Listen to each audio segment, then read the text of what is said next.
타작마당에 이르렀을 때 소들이 뛰어서 언약궤가 떨어지려고 하자 우사가 반사적으로 언약궤를 잡다가 하나님의 진노를 받아서 죽게 됩니다. 일이 잘 진행되어 가는 것 같았는데 갑자기 심각한 문제 앞에 서게 된 것입니다. 결국 다윗은 우사가 죽는 장면을 보고 궤를 다윗성으로 모셔가길 절개하지 않습니다. 그래서 언약궤가 오베데돔의 집으로 가게 되는데 레위지파 오베데돔이 언약궤를 자신의 집에 모신 지 석 달 만에 하나님이 그 집과 소유에 복을 주셨습니다. 이것은 언약궤를 모신다는 의미가 무엇인지를 우리에게 보여주는 사례입니다. 하나님이 임재해 계시는 언약궤를 모시면 반드시 하나님의 역사가 나타납니다. 이 사건은 지난 70년 동안 하나님의 임재와 인도가 있는 언약궤를 모시고 있으면서도 이스라엘 땅에서 아무런 일도 일어나지 않은 것이 비정상임을 우리에게 보여주시는 것입니다. 언약궤를 모시고 있는데 하나님 역사가 하나도 나타나지 않는 것은 비정상입니다. 그처럼 오늘 우리가 하나님을 모시고 사는데도 우리의 삶에서 하나님의 아무런 역사가 일어나지 않고 있는 것 역시 비정상이라는 사실을 인식해야 합니다. 하나님이 내 안에 계시는데 내가 하나님을 모시고 있는데 왜 내 삶에서는 하나님으로 인한 아무런 일도 일어나지 않을까요? 오늘은 언약궤를 모시고 있었던 이스라엘 땅에 하나님의 역사가 나타나지 않았던 이유를 다르게 표현하면 언약궤가 괴짝이 되어버리는 이유에 대해서 말씀을 상고하도록 하겠습니다. 지난 시간에 말씀드렸던 것처럼 언약궤는 엘리가 대제사장으로 있을 때에 블레셋과의 아벡 전투에서 뺏겼습니다. 7개월간의 우여곡절을 겪은 뒤에 언약궤가 다시 이스라엘 땅으로 돌아오게 되었는데 베세메스에 언약궤를 실은 새 수레가 도착하자 베세메스 사람들이 수레를 쪼개어서 장작을 삼고 몰고 남소를 잡아서 번제물로 여호와께 드렸습니다. 그런데 베세메스 사람들이 언약궤를 들여다봤어요. 그러면서 70명이 죽습니다. 그래서 결국 궤가 기랏 이아림의 아비나답의 집으로 가게 되는데 그 후 70년 동안 이 언약궤는 아비나답의 집에 머물게 됩니다.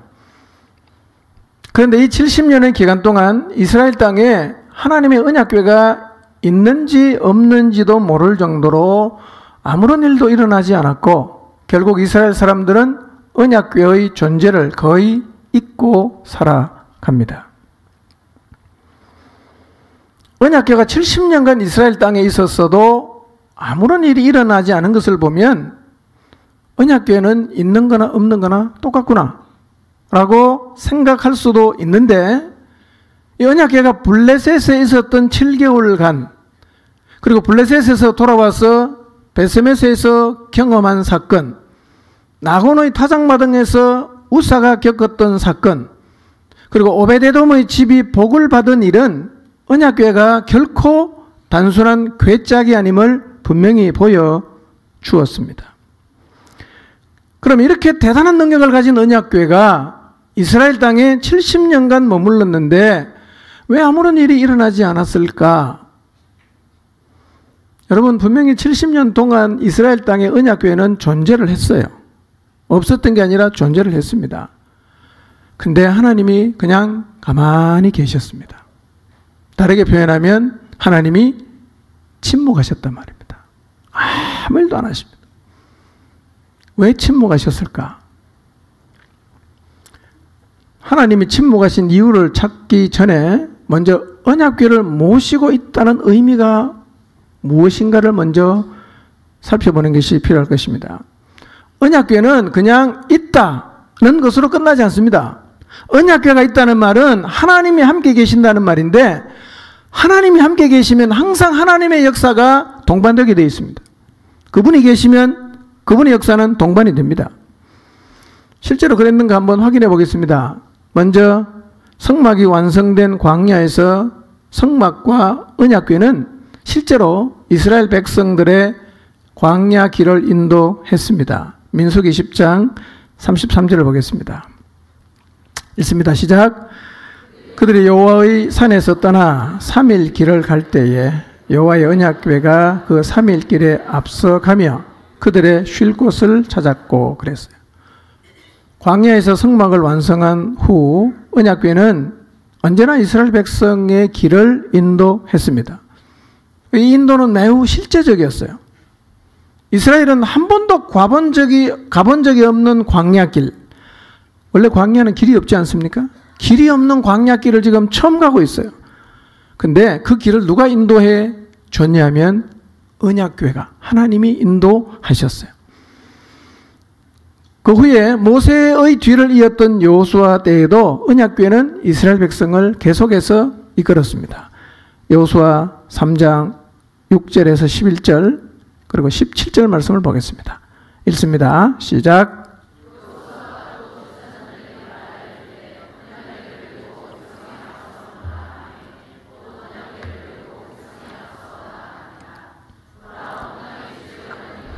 너희 앞에서 요단을 건너가나니 이제 이스라엘 지파 중에서 각 지파에 한 사람씩 12명을 택하라.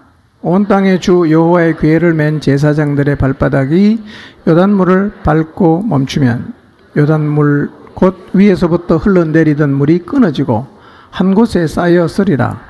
백성이 요단을 건너려고 자기들의 장막을 떠날 때에 제사장들은 언약궤를 메고 백성 앞에서 나아가니라. 요단이 곡식 거두는 시기에는 항상 언덕에 넘치더라.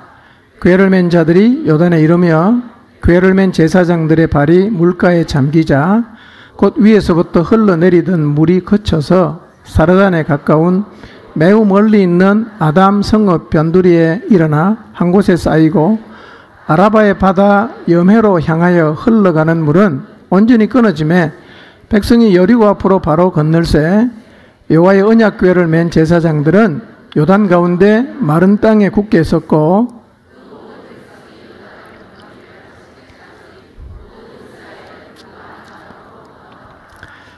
자, 하나님은 모세의 뒤를 이은 여호수아를 이스라엘의 목전에서 굉장히 크게 하셨어요.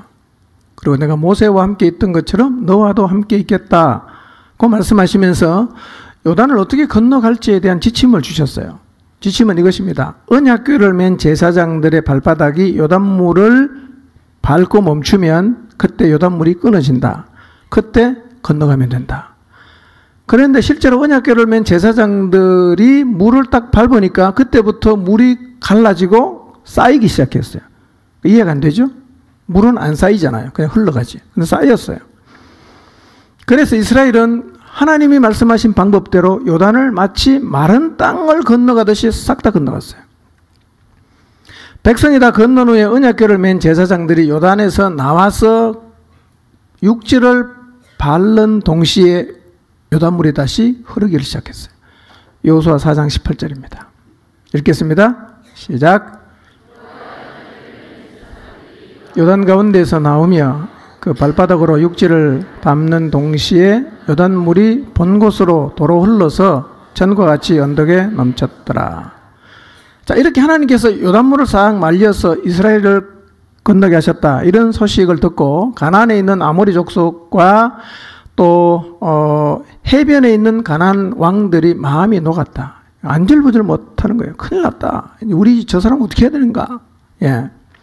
자, 여호수아 5장 1절 보겠습니다. 읽습니다. 시작. 요단 서쪽의 아모리 사람의 모든 왕들과 해변의 가나안 사람의 모든 왕들이 여호와께서 요단물을 이스라엘 자손들 앞에서 말리시고 우리를 건너게 하셨음을 듣고 마음이 녹았고 이스라엘 자손들 때문에 정신을 잃었더라. 언약궤를 가지고 건널 수 없는 요단을 건너갔어요. 그 다음에 이 언약궤를 들고요 여리고 성도 무너뜨렸어요. 여호수아 6장 12절에서 16절 20절을 보겠습니다. 읽습니다. 시작. 아침에 일찍 일어나니 제사장들이 여호와의 궤를 메고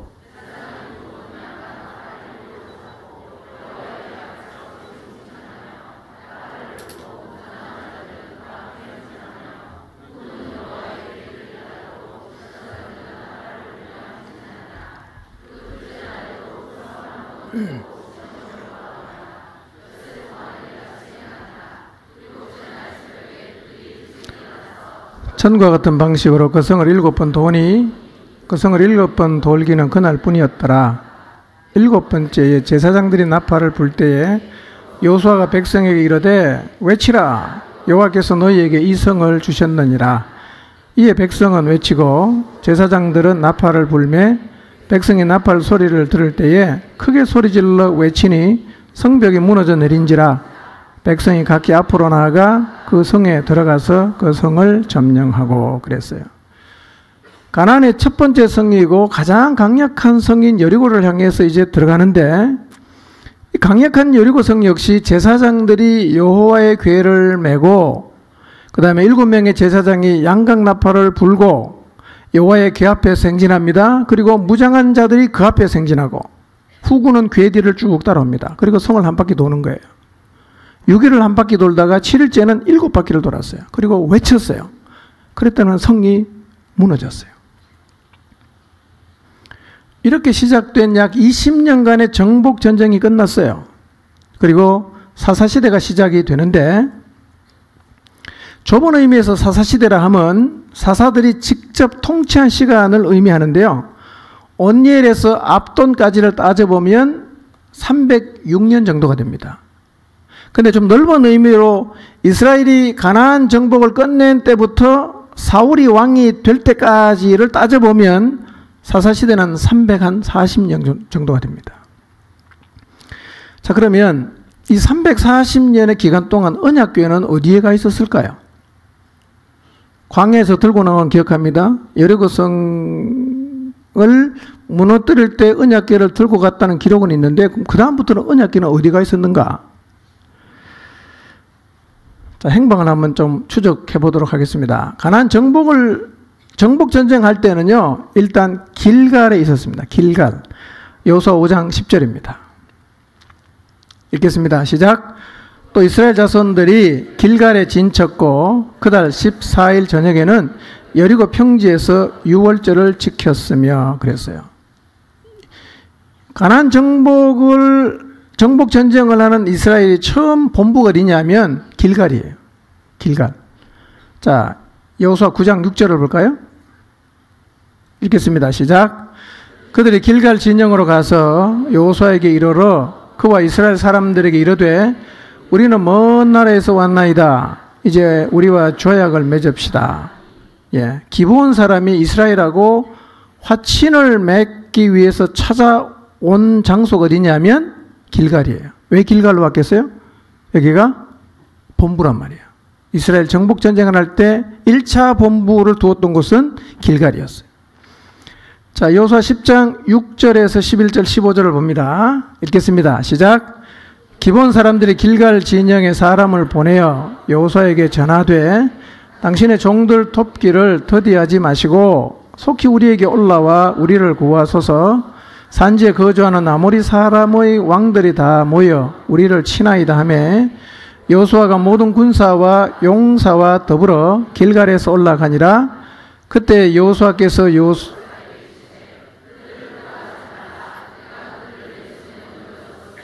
그들 중에서 한 사람도 너를 당할 자 없으리라 하신지라. 여호수아가 길갈에서 밤새도록 올라가 갑자기 그들에게 이르니 여호와께서 그들을 이스라엘 앞에서 패하게 하심으로 여호수아가 그들을 기본에서 크게 살육하고 벳호론에 올라가는 비탈에서 추격하여 아세가와 막게다까지 이르니라. 여호수아가 온 이스라엘과 더불어 길갈 진영으로 돌아왔더라. 예. 자, 기본 사람의 구원 요청을 받은 여호수아가 군사를 이끌고 출발한 장소가 어디입니까? 길갈. 그 다음에 가서 전쟁을 이기고 다시 돌아오는 것도 길갈이에요. 그러니까 길갈은 이스라엘에 뭐가 있는 곳입니까? 본부가 있는 곳입니다. 그러니까 본부가 있는 그곳에 회막이 있었을 것이고 그 안에 언약궤가 보관되어 있었을 것입니다. 자, 그런데 정복 전쟁이 거의 끝나갈 무렵에 회막이 딴 데로 옮겨가요. 자, 18장 1절을 보겠습니다. 시작.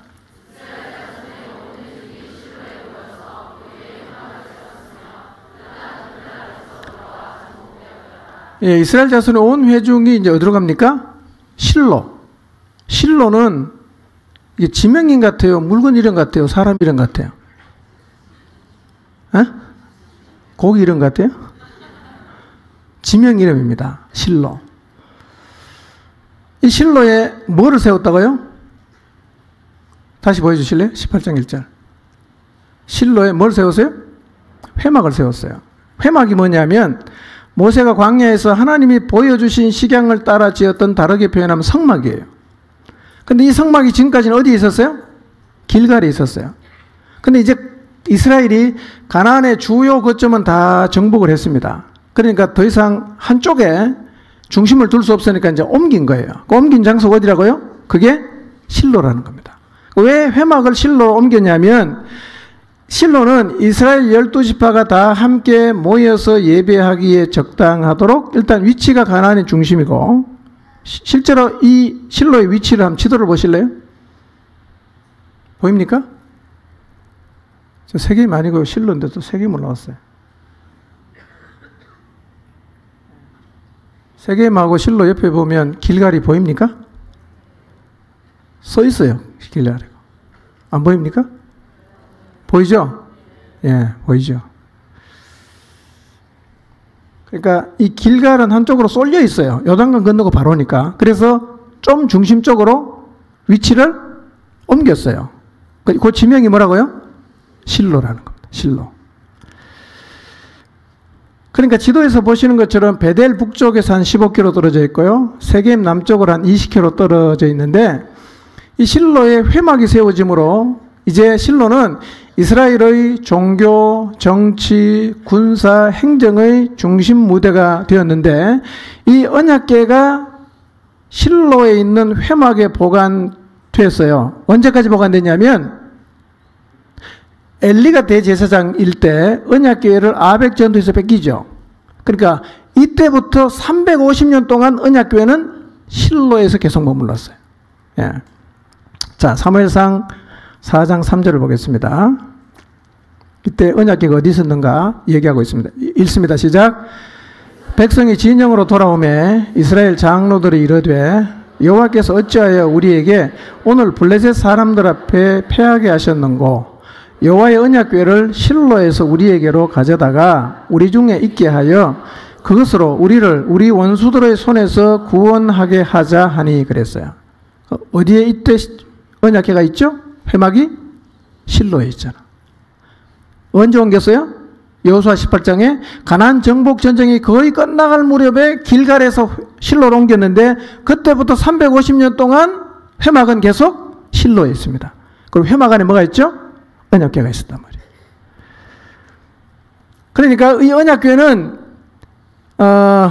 길갈에서 실로로 옮긴 다음에 블레셋과의 아벡 전투에서 엘리의 두 아들 홈니와 비나서가 그거 실로에서 들고 나가서 전쟁에서 빼앗길 때까지 머물러 있었어요. 그런데 아벡 전투에 나가서 빼앗겼기 때문에 그 다음에는 실로로 안 돌아옵니다. 어디로 갔죠? 아벡 전투에서 궤를 빼앗겼다가 블레셋 사람이 7개월 동안 도저히 감당을 못하니까 다시 돌려보냈어요. 어디로 갔어요? 베세메스로 왔단 말이야. 근데 베세메스에서 70명이 죽고 나니까 이 사람들이 어디로 보냅니까? 기라디아림의 아비나답의 집으로 보냈단 말이에요. 그러니까 회막이 세워진 곳하고 언약궤가 머문 장소가 거의 같아지다가 아비나답의 집에 언약궤가 머물 때부터는 회막하고 언약궤가 머무는 장소가 달라져요. 그전에는 항상 같이 있었어요. 제 말 이해가 됩니까? 안 됩니까? 예, 하여튼 그랬습니다. 예, 그런 게 있었어요. 자, 그러니까 그 언약궤를 추적을 해보면 광야에서 성막이 완성된 다음에 50일 동안 시내산에 안치되어 있다가 출애굽한 지 2년 2월 20일에 이동을 시작했습니다. 40년 광야에서 이스라엘 백성과 함께 있습니다. 가나안 정착 후에는 어디에 있었어요? 처음에는 길갈에 있었습니다. 그 다음에 어디로 갑니까? 실로로 갔습니다. 실로에서 350년 있다가 그 다음에 블레셋과의 전쟁에서 빼앗깁니다. 7개월 내면 찾아와서 어디로 갑니까? 기라디아림의 아비나답의 집으로 갔어요. 그 언약궤를 지난 시간에 다윗이 어디로 옮기려고 합니까? 다윗성으로 옮기려고 하다가 실패를 보고 포기했단 말이에요. 이제 다음 주에 그 얘기할 겁니다. 자, 그래서 다윗성으로 언약궤가 결국은 옮겨집니다. 그 다음에 솔로몬 때, 다윗의 아들로 솔로몬 때 뭘 짓죠? 성전을 짓잖아. 성전을 지은 다음에 성막 안에 있었던 모든 기구들을 성전으로 다 옮깁니다. 이렇게 해서 500년간에 걸친 성막의 역사는 완전히 종결이 되었습니다. 성전이 세워지고 성막은 역사가 끝났단 말이에요. 자, 그런데 500년간의 언약궤의 역사 가운데 가나안 정복을 거의 마칠 무렵 실로로 회막이 옮겨진 후부터 그 다음에 340년의 사사시대 그 다음에 사울 때까지는 언약궤가 어디 있었어요? 실로에 있었잖아. 이스라엘 한복판에 있었단 말이에요. 그런데 하나님의 역사는 나타났어요? 안 나타났어요? 거의 안 나타났어요. 이 기간 동안 하나님은 침묵하셨어요. 왜 하나님은 침묵하셨을까? 우리가요, 언약궤가 있었는데 하나님이 침묵하셨던 시기를 살펴보는 이유는 그 시기를 살았던 사람들의 삶의 모습을 통해서 왜 하나님이 침묵하셨는지를 이유를 찾을 수 있기 때문입니다. 그리고 우리는 그 사람들의 모습을 통해서 오늘 왜 하나님이 내 삶 가운데서 침묵하시는지 이유도 찾을 수가 있단 말이에요. 그들의 삶을 통해서 하나님이 저 사람들이 저렇게 살았기 때문에 하나님이 침묵하셨구나. 그런데 나도 쟤네들하고 똑같이 살고 있네.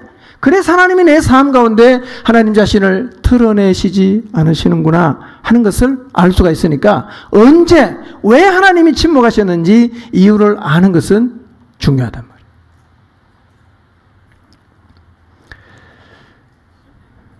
길갈에서 실로로 회막을 옮길 즈음에 이스라엘 백성의 모습이 어땠는지를 살펴보도록 하겠습니다. 여리고부터 시작해서 이스라엘은 가나안의 주요 도시는 다 정복했어요. 세세하게 모든 촌락에 있는 도시까지 다 점령을 못하고요. 중요 거점은 다 정복을 했습니다. 이제는 뭐 해야 되냐면 땅을 지파별로 분배를 해줍니다. 그 지파가 남은 정복하지 못한 부분들을 다 정복을 해야 합니다. 그런데 땅을 다 분배를 해줬는데 분배를 받은 지파들이 나머지 땅을 정복하는 일에 적극성을 보이질 않아요. 가나안을 정복하는 일에 적극성을 띄워서 가나안을 진멸하고 이 가나안 땅이 하나님의 통치가 있는 나라로 세워가는 하나님의 목적을 이루어 가야 되는데 지금 이스라엘은 하나님의 목적을 이루기보다는 어떤 태도를 보이고 있냐면 이미 정복한 땅에서 안주하고 더 이상 전쟁하지 말자. 더 이상 힘들게 살지 말자. 그래서 괴로움을 피해가는 길을 선택을 하고 있어요. 그래서 그들은 싸움을 포기하고 가나안 사람과 공존하는 길을 선택을 했습니다. 그들의 모토는 이것입니다. 이대로가 좋사오니. 이대로가 좋사오니. 나라 없이 광야에 유랑하던 시절을 생각해 보면 지금의 상태도 너무 좋죠. 이 정도만 살아도 감지덕지라.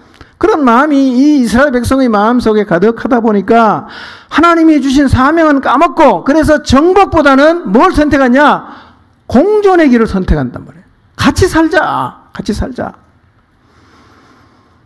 이들은 하나님께서 가나안에 들어가기 전에 모세를 통해서 굉장히 많이 강조하신 게 하나 있어요. 경고하신 게 있어요. 그게 뭐냐? 너 절대로 가서 그들하고 공존하지 마라. 공존하면 같이 망한다. 이 얘기를요 수도 없이 하셨어요. 그런데 어느 정도 가나안 땅을 정복하고 살만하니까 이 사람들은 가나안 땅에 안주하고 공존하지 말라고 하신 하나님 말씀을 버립니다. 그리고 그냥 공존해버립니다. 그들은 아마 공존을 선택하면서 자기 자신들이 지혜로운 선택을 했다고 생각했을 것입니다. 굳이 싸울 필요가 있는가? 싸우지 않고 평화롭게 함께 사는 게 훨씬 더 낫지 않는가? 그래서 그들은 자기 자신들이 하나님을 대신해서 가나안 땅에 심판하러 들어갔다는 사실을 잊어버립니다. 그리고 하나님이 심판하라고 하신 그 심판의 대상들과 같이 공존을 선택을 했어요. 그러니까 하나님이 죽이라고 한 사람하고 친하게 지내는 거예요. 이게 말이 되는 겁니까? 그러니까 가난과 공존을 선택했다는 말의 의미는 하나님 말씀을 버렸다는 겁니다. 나는 하나님 말씀대로 안 할 거야. 나 이게 훨씬 낫다고 생각해. 나는 그렇게 힘들게 안 살 거야. 나는 평화롭게 살 거야. 이것이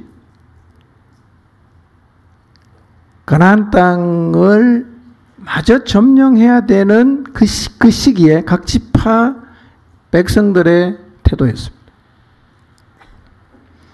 자, 오늘 우리가 읽은 본문 말씀이 그거지요. 시간이 없어 읽지는 않겠습니다. 이런 말이 반복됩니다. 주민들을 쫓아내지 못하며, 가나안 족속을 쫓아내지 못하며, 주민들을 쫓아내지 못하였으므로 주민을 쫓아내지 못하고 쫓아내지 못함이었더라. 쫓아내지 못하고 아모리 족속이 단 자손을 산지로 몰아넣고 골짜기에 내려오기를 용납하지 아니하였으며, 이게 계속 반복이 돼요. 근데 쫓아내지 못하고 하다 보니까 벌써 어떤 일이 생기느냐 하면, 아모리 족속이 단 자손을 산지로 몰아넣고 못 내려오게 하는 거예요. 벌써 이런 일이 생깁니다. 역정복이 되는 거예요. 이것은요, 이스라엘이 선택한 공존이 틀렸다는 얘기입니다. 공존하면 안 돼요. 근데 오늘 읽은 본문의 말씀 보면 쫓아내지 못하였으므로 라는 이 말이 반복이 되는데, 이 말은 언뜻 들으면 이런 의미가 있어요. 이스라엘의 힘이 부족했다는 말처럼 들릴 수가 있어요. 힘이 부족해서 그랬다. 그러면 이렇게 말할 수 있어요. 힘이 부족해서 쫓아내지 못한 것은 어쩔 수 없는 일이 아닌가. 이렇게 핑계할 수 있어요. 그런데 그렇지 않습니다. 여러분, 우리가 잘 알고 있는 것처럼 이스라엘은 훈련된 군사가 하나도 없는데 가나안에 와서 큰 도시 국가들 남방 북방의 연합군하고 전쟁에서 다 이겼어요. 그러니까 쫓아내지 못한 것은 이스라엘에게 힘이 없는 게 아니었어요. 뭐가 없습니까? 하나님을 향한 믿음이었고 하나님 말씀에 순종할 의지가 없는 거예요. 그처럼 오늘날에도 자기 자신이 하나님 말씀대로 살지 못하는 것을 능력의 부족이라고 생각하는 사람이 있습니다. 그래서 그건 어쩔 수 없다라고 말을 하는데요. 사실은 우리가 하나님 말씀대로 살지 못하는 이유는 능력이 부족하기 때문이 아니라 믿음이 없기 때문이고 하나님 말씀대로 살고자 하는 의지가 없기 때문입니다. 여러분, 하나님은 약속하신 말씀은 지켜요. 가나안이 군사력으로 무너졌나요? 가나안을 군사력으로 정복했습니까? 믿음으로 순종하며 나갈 때 정복되지 않았습니까? 그런 의지만 있다면 오늘 우리 시대에도 하나님이 우리에게 주신 약속의 말씀은 충분히 성취되는 경험을 할 수가 있는데, 문제는 우리에게 그런 의지가 없다는 거예요. 안 하고 싶어요. 전쟁하기 싫어요. 편하게 살고 싶어요. 굳이 뭘 또 전쟁하냐.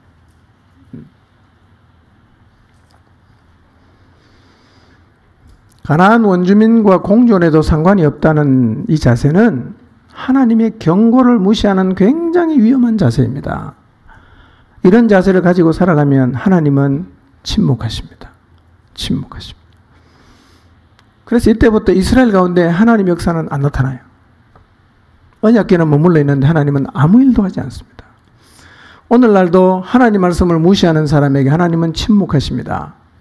교회를 다니지만 자기 식대로 자기 방식대로 하나님 말씀을 무시하며 신앙생활하는 사람에게는 하나님은 절대로 자기 자신을 드러내지 않습니다. 오늘 우리의 모습을 한번 돌아봅시다. 나는 지금 어떤 모습으로 살아가고 있는가? 혹시 하나님의 경고를 무시하고 세상과 공존해도 문제가 없다는 자세로 살아가고 있지 않는지를 돌아보아야 합니다.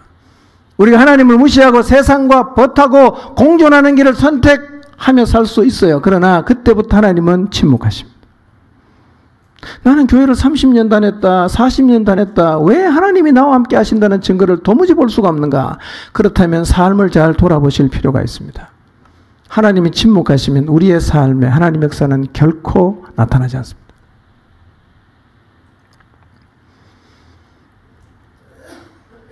신명기 30장 15절 16절을 보겠습니다. 읽습니다. 시작.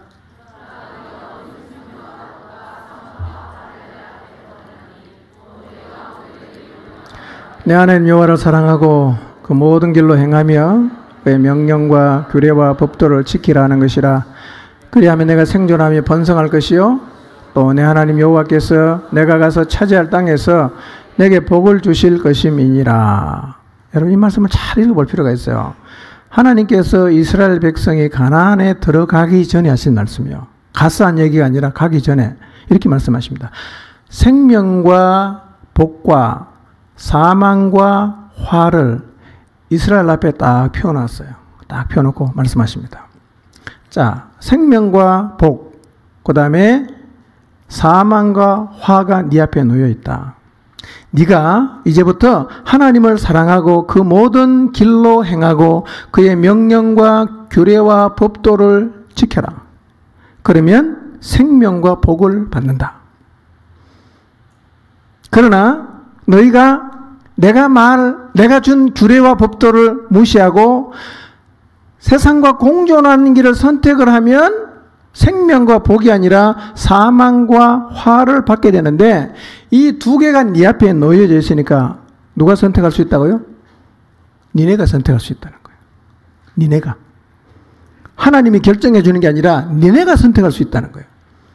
이 말씀은 오늘 우리에게도 똑같습니다. 하나님은 오늘 우리 앞에도 생명과 복과 사망과 화를 놓아두시고 말씀하십니다. 내 말을 지키면 생존하고 번성하며 복을 받을 것이다. 반대로 하면 사망과 저주를 받게 된다. 이것을 내가 네 앞에 뒀다. 누가 선택해라? 네가 선택해라. 우리가 선택하는 거예요. 하나님 정해놓은 게 아닙니다. 여러분은 지금 어떤 것을 선택하고 계십니까?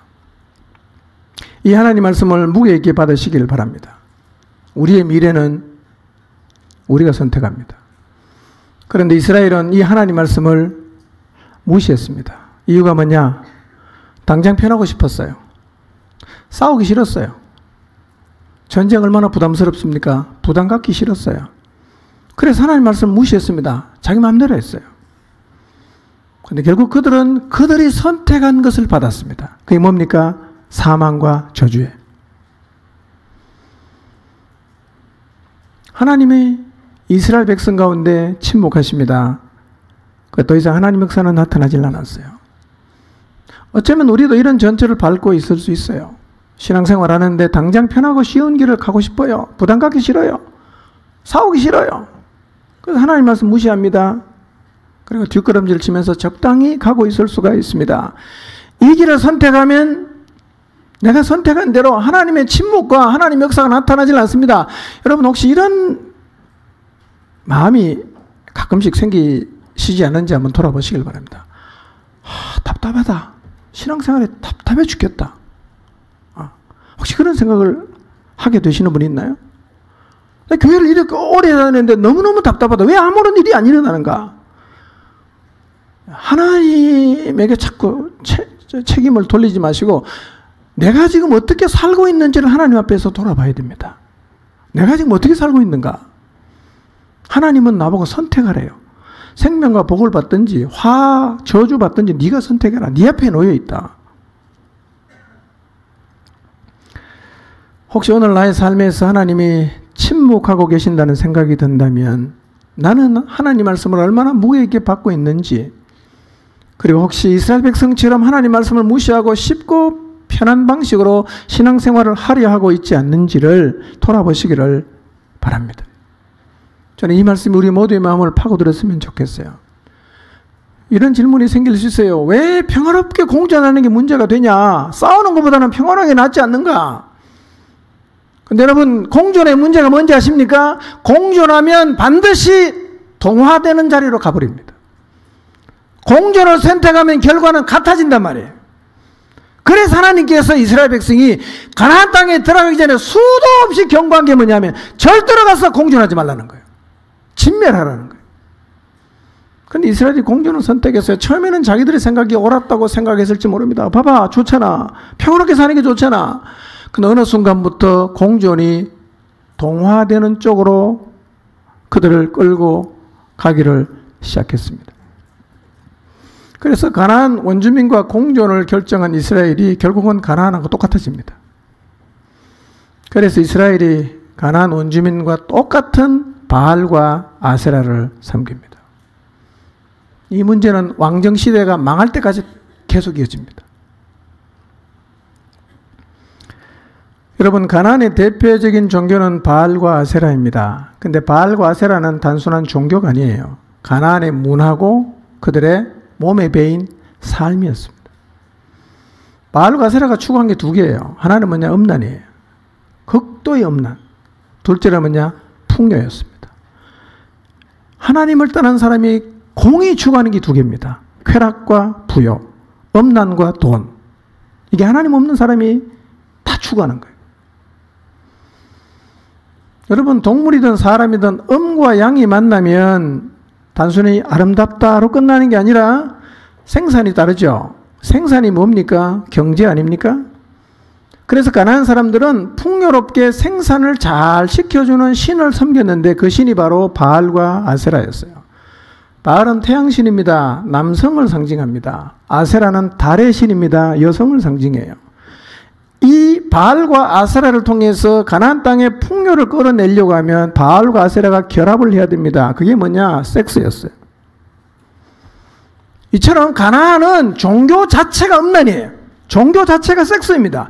그래서 가나안은 극도로 성적인 타락이 있었어요. 하나님이 더 이상은 볼 수 없을 정도로 너무나 성적으로 타락했기 때문에 이스라엘을, 가나안을 심판하라고 들여다보냈는데 공주로 선택하더니만 똑같아져 버렸어요. 하나님이 어떻게 그 백성 가운데 역사할 수가 있겠어요? 아무 일도 안 일어나요. 여러분, 아세라가 그리스로 넘어가면 아프로디테가 됩니다. 아프로디테. 아프로디테가 라틴어로 번역하면 이게 비너스입니다. 비너스. 비너스 하면 어떤 느낌입니까? 순결과 거룩. 그렇습니까? 비너스 하면 순결과 거룩을 상징하는 줄로 아는데요. 비너스는 아프로디테입니다. 아프로디테가 뭐냐? 창녀와 매춘부의 수호신이에요. 이게 비너스입니다. 창녀와 매춘부의 수호신이 비너스입니다. 그래서 아세라를 섬기는 여사제들이 에베소스에서는 아데미 여신을 섬겼습니다. 고린도에서는 아프로디테 신을 섬겼는데 그들은 신전에 제사를 드리러 온 사람들과 성관계를 가졌습니다. 사제가 창녀였어요. 사제가. 이게 가나안의 종교, 문화, 그냥 삶이었어요. 이런 가나안을 하나님께서 이스라엘 백성을 정복자로 들여보내면서 심판하라고 들여보내면서 절대로 공존하지 말라고 했는데 이스라엘은 이들과 공존을 선택하면서 같아졌어요. 똑같아졌어요. 누구를 심판해야 됩니까? 이스라엘도 심판해야 돼. 그래서 이스라엘이 망한 겁니다.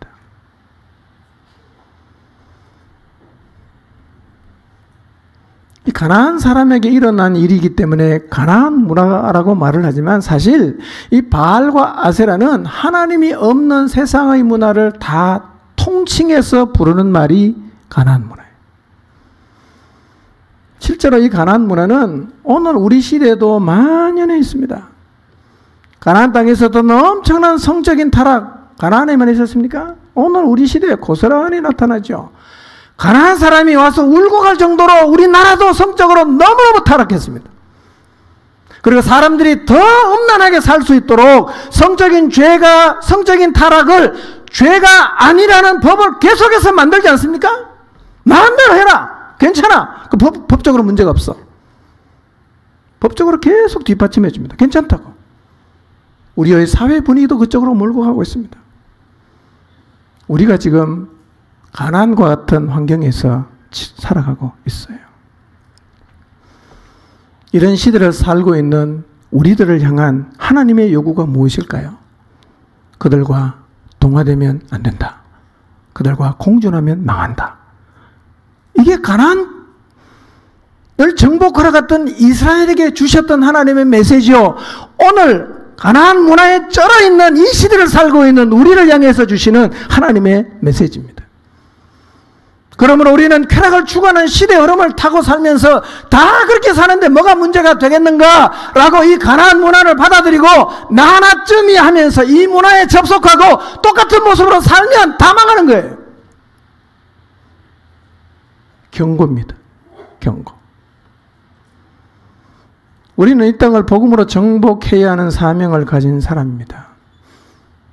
복음으로 세상을 정복해야 되는 사명을 가진 우리가 세상의 문화에 접속하고 동화되어 살아가면 우리는 하나님이 주신 사명은 절대로 감당하지 못할 것입니다. 오늘 만약에 우리가 그런 모습으로 살아가고 있다면 하나님은 우리의 삶 가운데서도 침묵하십니다. 이런 모습으로는 수십 년을 교회를 다녀도 하나님은 아무것도 내 삶 속에 드러내 보여주시지 않습니다.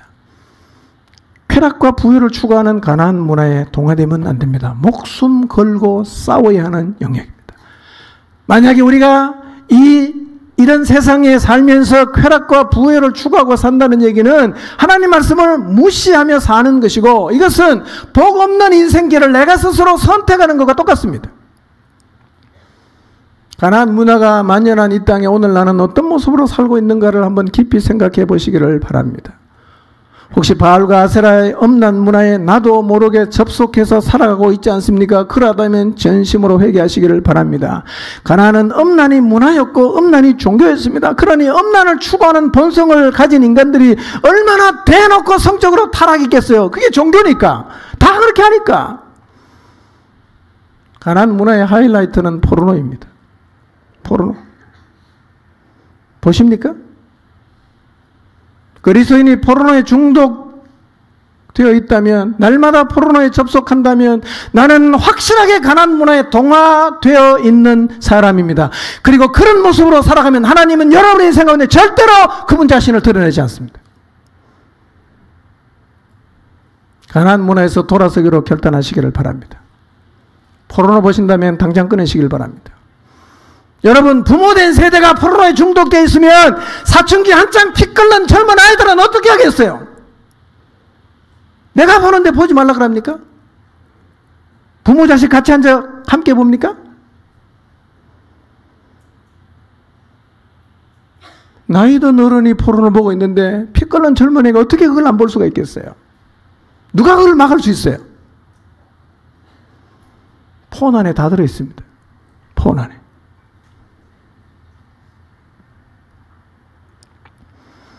우리가 정신 차려야 됩니다.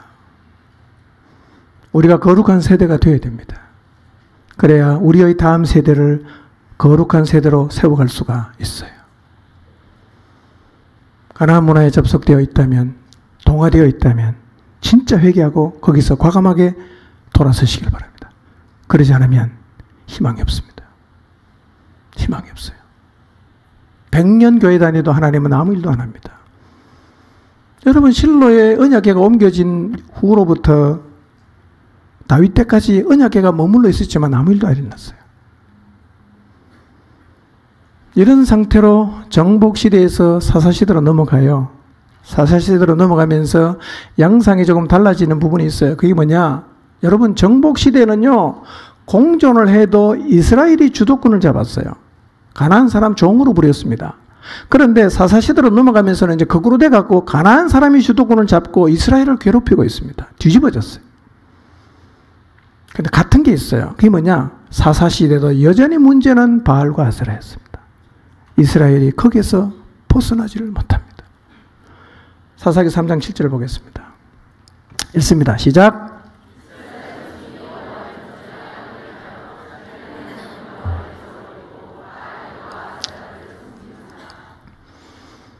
여호와의 목전에 악을 행합니다. 무슨 악이냐?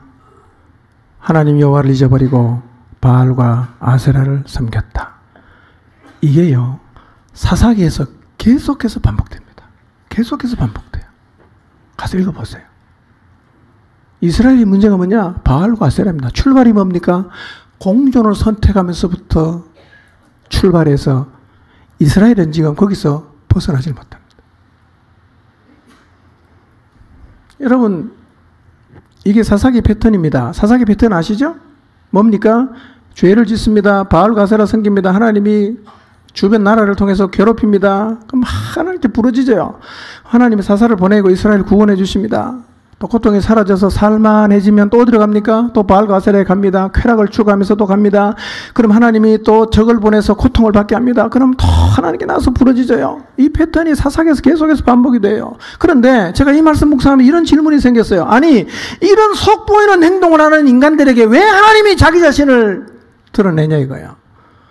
저런 인간은 죽도록 고생하도록 내버려 놓고 그냥 망할 때까지 내버려 두면 되는데 왜 하나님이 부러짓는다고 또 찾아가서 구원해주고 부러짓는다고 또 구원해주냐? 하나님이 그들을 구원해주면 그 다음에 어떤 행동을 할 건지 모르셨겠어요? 아시지 않겠어요? 근데 하나님이 구원해줬어요. 왜 이렇게 하셨을까? 하나님이 원래 그런 분이에요. 하나님이 원래 그런 분이에요. 하나님은요, 아무리 패역한 자라도 뉘우치고 전심으로 하나님 앞에 나와서 회개하면 하나님은 용서하시고 받아주십니다.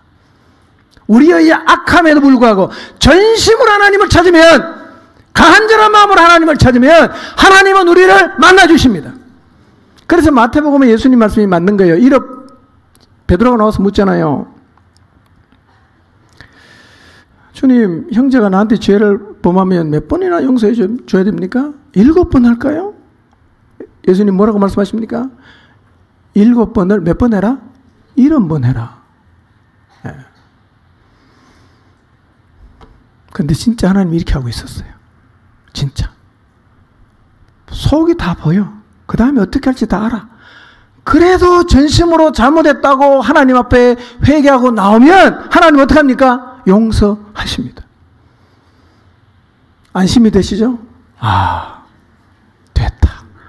나도 사사시대 사람처럼 숨 쉴 만하면 또 죄짓고 바알에게 가고 아세라로 가고 포르노 보고 하여튼 뭐 술 먹고 어쩌고 저쩌고 하자. 그렇게 살다가도 주님 앞에 나와서 잘못했다고 하면 용서할까요? 안 할까요? 합니다. 합니다. 근데요, 사사시대처럼 살지는 마십시오. 제가 충고합니다. 왜냐하면 그렇게 살면 삶이 비참합니다.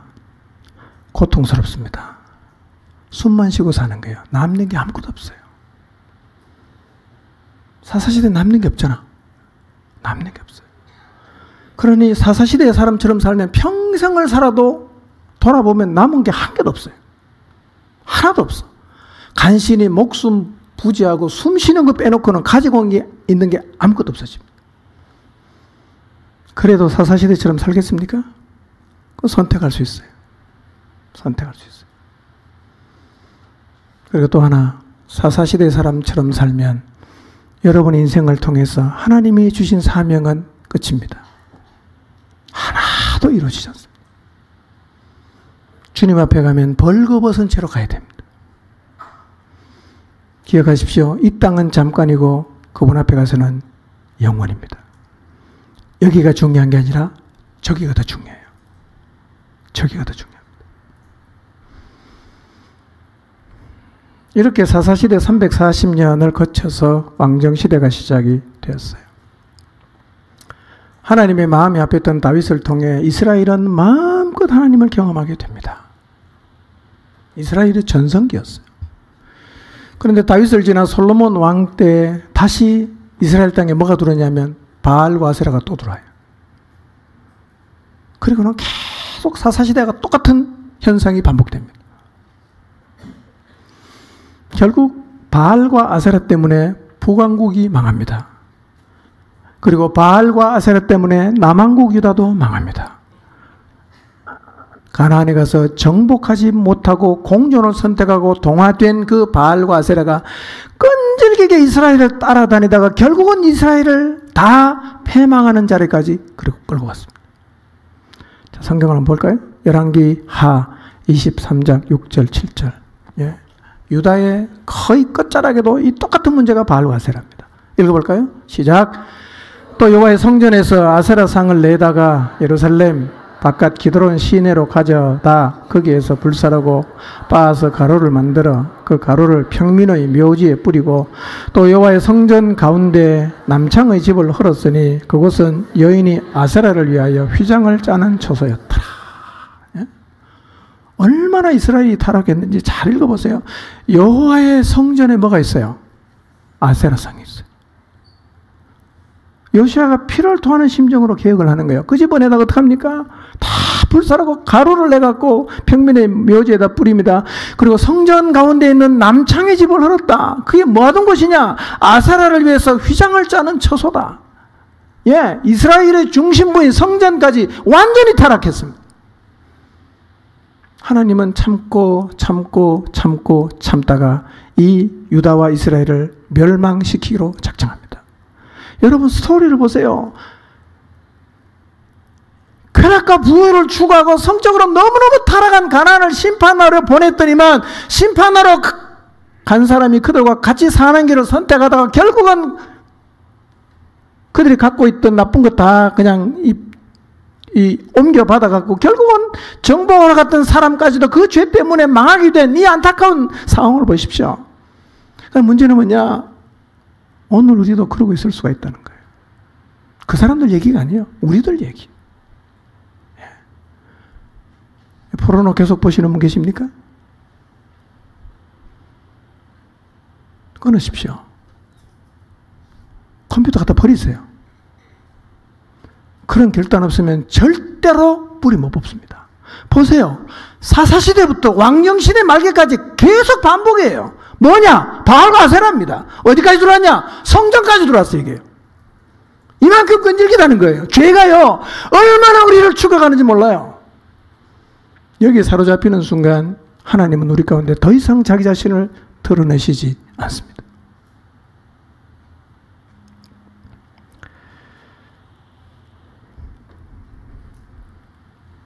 사사기 10장 10절을 봅니다. 읽습니다. 시작.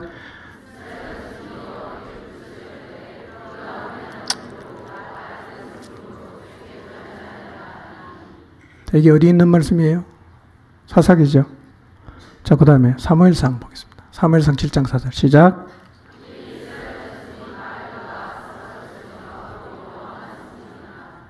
네. 사사시대부터 언제까지? 왕경시대까지. 무슨 문제입니까? 바알과 아세라 문제입니다. 근데 바알과 아세라는 지금도 온 세상이 추구하는 종교요, 문화요, 삶입니다. 이 문제는 우리도 끈질기게 따라올 것입니다.